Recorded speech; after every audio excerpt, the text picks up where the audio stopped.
Je continue mon stage en essayant de garder ma joie de vivre et ma motivation malgré tout. Cet après-midi, une infirmière m'a crié dessus afin que j'effectue un soin très rapidement et voulait que je fasse un calcul de dose tout en me criant dessus. Ces mots désespérés sont ceux de Raphaël Jean-Louis.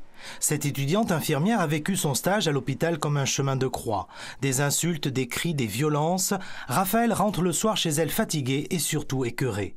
Elle s'efforce d'oublier avant que son passé ne la rattrape. J'ai vu une infirmière avec un étudiant qui m'a tout de suite rappelé ce que moi j'avais vécu.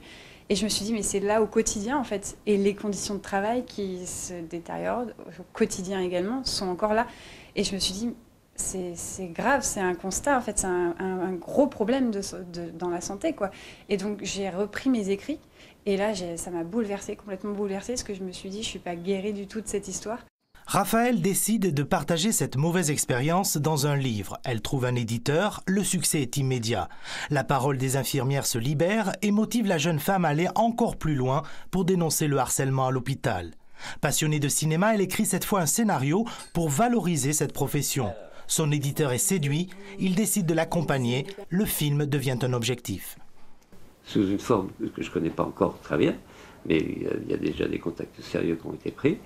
Elle va scénariser un petit peu, parce que un petit peu différemment peut-être le livre, mais elle fera son film, mais elle le fera. J'ai pas vraiment l'habitude de faire ça.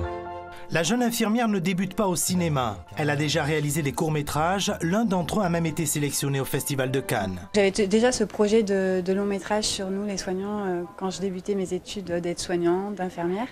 Et puis le livre est venu par hasard et je pense qu'il n'y a jamais de hasard, donc c'est la suite pour moi logique de continuer du coup après le livre pour le film, et puis c'est une autre manière de montrer les choses aussi.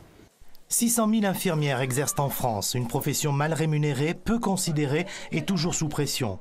C'est cette histoire que Raphaël veut raconter dans son film. Une histoire humaine et sincère, jalonnée de beaux moments de rencontre. Parce que cette profession est d'abord la sienne et qu'elle l'aime profondément.